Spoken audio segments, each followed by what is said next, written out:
But let's introduce this important topic. And that is something that people don't want to think about, but unfortunately, kids are getting exposed to pornography at younger and younger ages. So, Elizabeth, maybe in a couple of minutes, just give us some facts about how early this is happening and why parents, again, need to be preemptive about talking about something they may come across.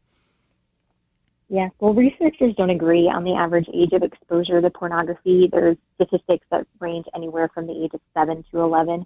As a former third grade teacher, I think somewhere around the 8-year of range is probably a good guess. Simply because, 40 years ago, if somebody wanted to view pornography, you had to go looking for it, where that is no longer the case, that the porn industry is looking for our children. It's predatory because the younger it can get them hooked, the more money it's essentially going to gain over their lifetime. And so we have to be very intentional about preparing our children, years before they turn 8. So this is, again, where I recommend parents start around the age of 4, but always start with what's positive. That's what I hope people will walk away from this conversation. We always want to start with what's God's design, then how sin has corrupted that after. And so I recommend that parents just start off by taking their kids on a picture walk throughout the house, saying, oh, hey, let's look at all the good pictures we have. Talk about wedding pictures, family pictures, pictures of family vacation, pictures of pets, and say, God has given us so many good pictures. And then just explaining it very simply and saying, because of sin, not all pictures are good pictures.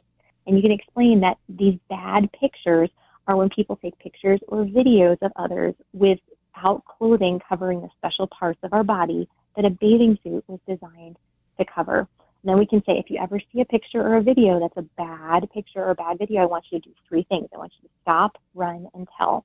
First, I want you to stop looking at it right away. Then I want you to run right to me or the nearest safe adult. And then 3, I want you to tell me what you saw. And I'm going to be so proud of you for recognizing this was not a good picture. And when you tell me what you saw, that's going to help me protect you from seeing that kind of thing again. And then wrap up the conversation by saying, we're going to focus our time on good pictures. And finish that picture walk throughout your house, focusing on all of the good pictures that God has given you. But this is a way that we can be proactive rather than reactive. We're not waiting for the porn industry to come to our kids. We are proactively preparing them for what is coming at them so that we can essentially protect them from getting hooked on this.